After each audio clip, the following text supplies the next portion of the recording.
Spirit, inspired by music.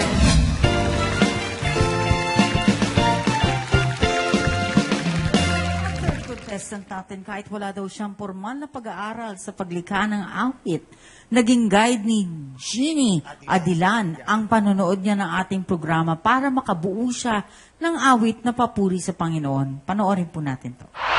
Pag nanonood po ako ng ASOP, hindi ko po ito pinapalagpas. Kasi dito ko po natututunan yung papaano gumawa ng awit dahil wala po akong formal na pag-aaral tungkol kung papaano gumawa ng awit sa pagsusulat. Pero nung matuklasan ko po ang programa ng ASOP, hindi ko na po siya talaga tinantanan tuwing linggo po nanonood ako. Kasi lahat ng sinasabi ng judge talagang napakalaking bagay sa akin para makabuo po ng bagong awit. Nabuo ko po ang awitin na Ikaw Lang ay sa pamagitan po ng experience ko. Ito pong awiting ito po yung buod na ang Diyos talaga ay Diyos ng pag-ibig. Ang pagbabago pong nagawa sa akin ng ASOP ay inilapit nila ako sa Diyos lalo. At naramdaman ko na yung sa paggawa ko ng awit, unti-unti, bagamat hindi direct na nilapit nila ako sa Diyos, pero yung po pala ang naging purpose ng buhay ko. Yung sa paggawa ng awit, unti-unti kung gusto kong makilala ang Diyos. Kung noon nasabi ko na ang ASOP ay kayang bumuhay ng pangarap, ngayon po nagbunga na po ang aking pangarap. To perform Jeannie Adilan praise song entry entitled Ikaw Lang. On ASOP stage is Miss Almira Cercado.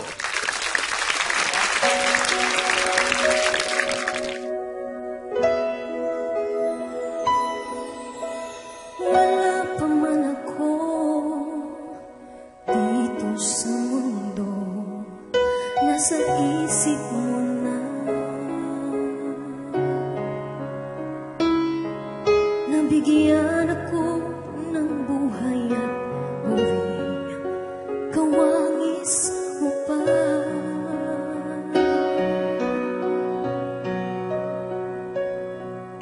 At nang ako'y isilang hanggang nagkaroon na ng buwan, hindi ko man lang naisip purihin ka't pasalamatan.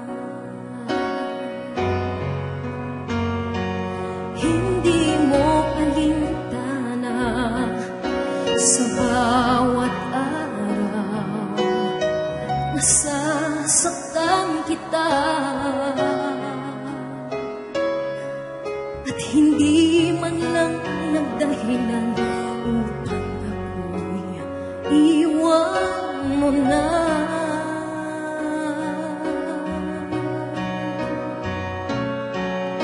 Ang kabutihan mo, lagi mong pinagdarama. Kahit na makasalanan, nilingap mo pa.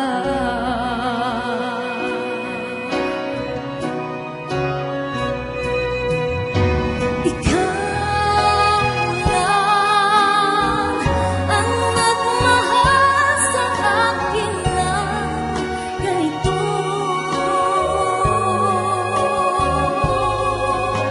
Wala nang hihigit o papantay man lang sa'yo.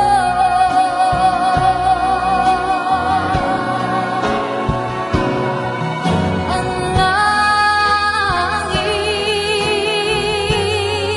talaga kusang nilisan mo.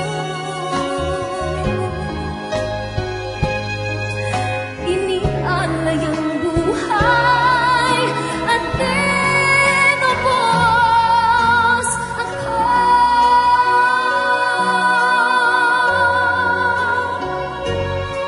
Sa kabila nitong lahat, nagawa mo pang ipasulit ang banal na aral mo.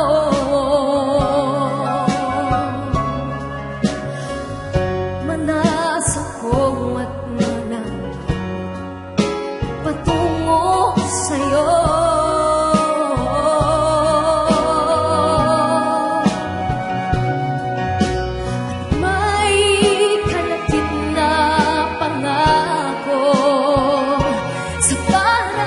puso'y isasama mo.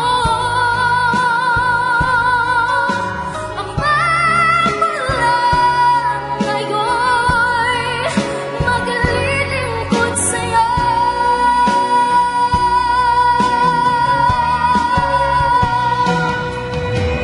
Ikaw lang ang nagmahal sa akin ng ganito.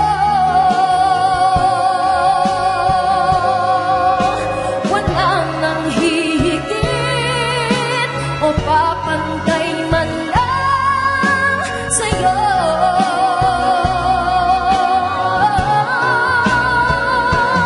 Ang langit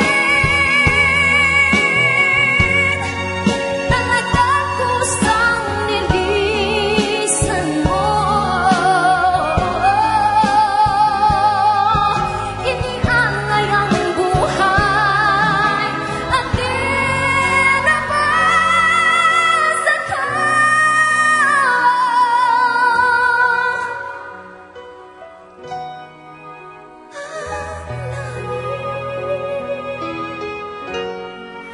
Talagang kusang nilisan mo.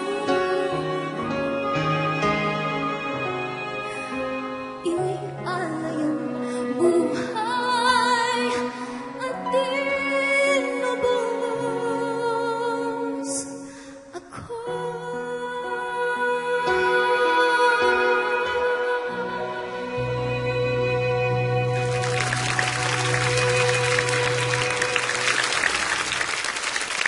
Almira Cercado. Hello po. Welcome Hi back, po. Almira. Ayan. At hello sa mga kapatid mo. Apa. Lahat sila ganyan ang mga boses eh. Oo. Oo. Napaka-talented na magkakapatid yan. Gulayan Sisters. Yan. Yan. Ngayon po ay Mika na po kami. Mika na. Opo. Ang dami niyong pangalan. Sumali po kami sa Korea po, sa Superstar K6. Oo, Opo. yung first Filipino who conquered South Korea, Superstar K. Oy, Congratulations. ang galing. Thank you po.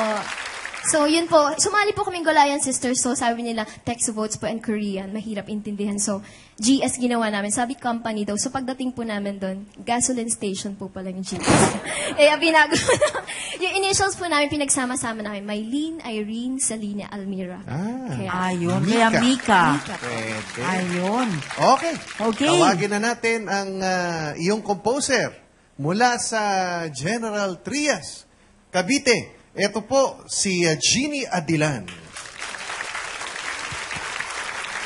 Jeannie, welcome back. Hi, Jeannie. Alam Si mo yun? Caviteño. Yeah. Oo. Ayan. Welcome Si back. Jeannie, yung awitin niya dati, tuloy-tuloy yun no? Mula weekly, monthly, pasok agad yan ng Grand Finals, di ba?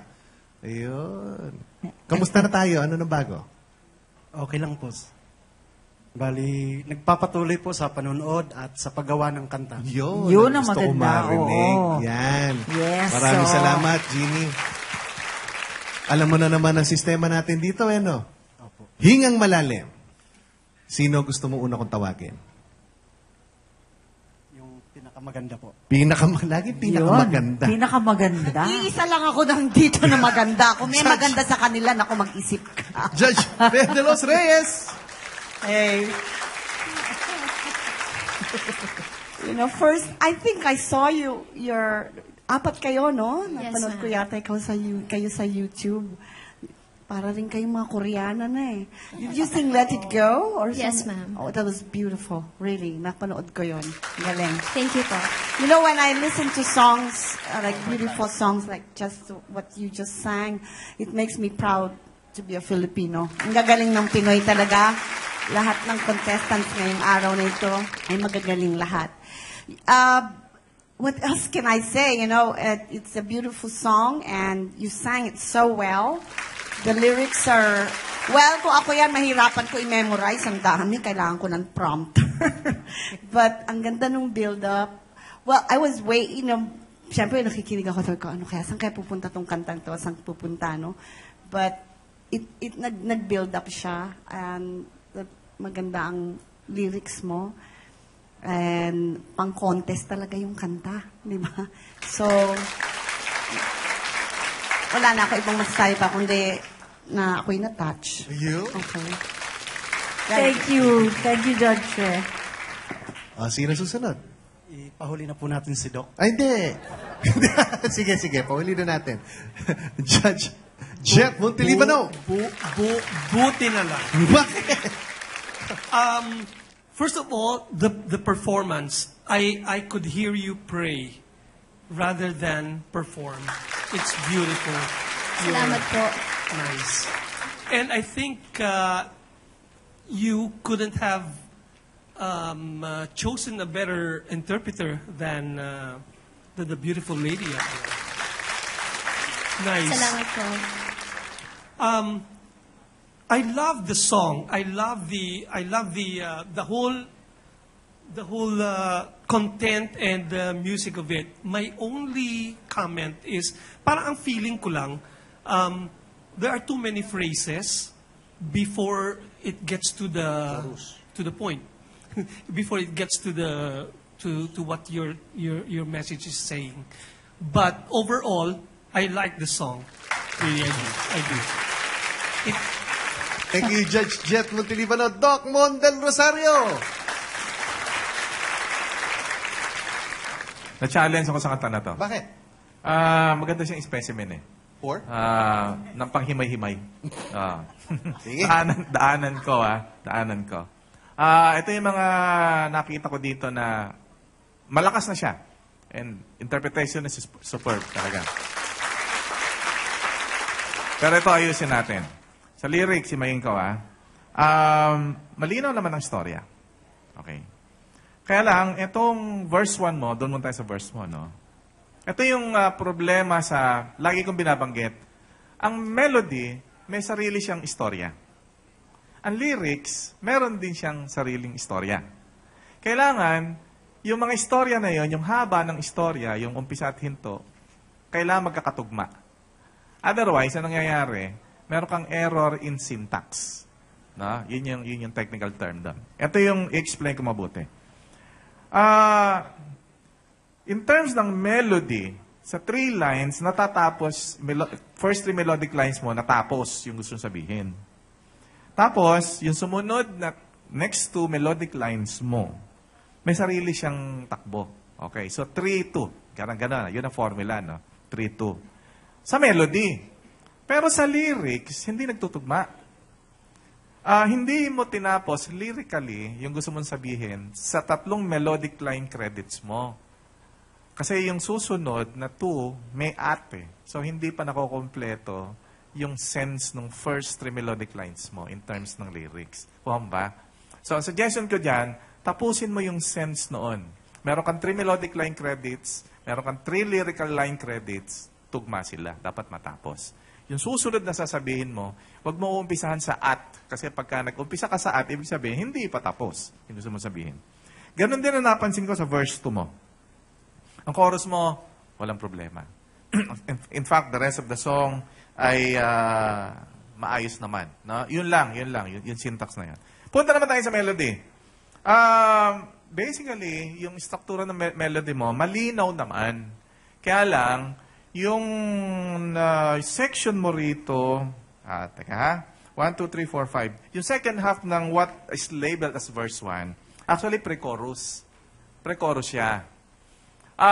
Kailangan sumuporta ang areglo para yung tenga na nakikinig, alam niya, ibang song section na to. Pag hindi nangyari yun, ang mangyayari, maiinip yung nakikinig, pupunta ako doon yung sinabi ni Judge Jet, para naiinip siya. Kasi parang hindi uma-advance yung kanta. So, anong solusyon dyan? Areglo lang. Through sa pag-areglo, chord structure, instrument layering, or kung anong po pwedeng gawin, backup, harmonic layering, palitawin na itong pagsimula dun sa hanggang magkaroon ng muwang, pre-chorus na pala iyon. Para maramdaman na nakikinig. Para hindi lang siya mabor. Okay. Pero ang chorus mo ay matindi. Napakatindi ng chorus. Very memorable. Napakaganda ng melodiya niya. In terms ng song structure, malinaw naman. So this, again, in the context na natin sinabi ko, is also a very strong contender. Anyone can be a winner doon sa tatlo. Wow, okay. Thank you, judges. Maraming salamat po. Jeannie, Yan, 3 strong contenders. ano masasabi mo doon? Nagpapasalamat po ako sa Panginoon at sa programa po ng ASOP na ito po yung nagiging guide ko sa paggawa po ng awit. At sa mga judges po natin na nagbibigay sila ng talagang kaalaman upang makagawa po ng magandang awit para sa Panginoon. Salamat po sa inyo. At salamat din sa iyo, Jeannie. Grabe, nagulat ako dito kay Jeannie nung makita ko ulit. Para it's always a pleasure seeing you. Yes. Mabuhay ka. Good luck sa iyo, ha? Okay. Almira, another great performance. Congratulations. Salamat po. Ano ngayon Thank you ang po sa bago dito sa Mika? Ayun po, abangan niyo po kami. Meron po kaming mga events nakapost po sa aming Facebook page, MICA po, Mika. And sa May po, nandun po kami sa hometown po namin, sa Santiago City, Isabela, sa festival po namin. So magkita-kita po tayo dyan. And thank you po sa ASOP. Almira Cercado, mga kasambahan. Okay, yan. At yan po ang ating 3 naglalabang awitin. Isa po riyan, tatanggap ng 20,000 pesos at tatanghaling Song of the Week for this week. Aling awitin po yan? Nako, alamin po sa pagbabalik lamang ng A Song of Praise Music Festival.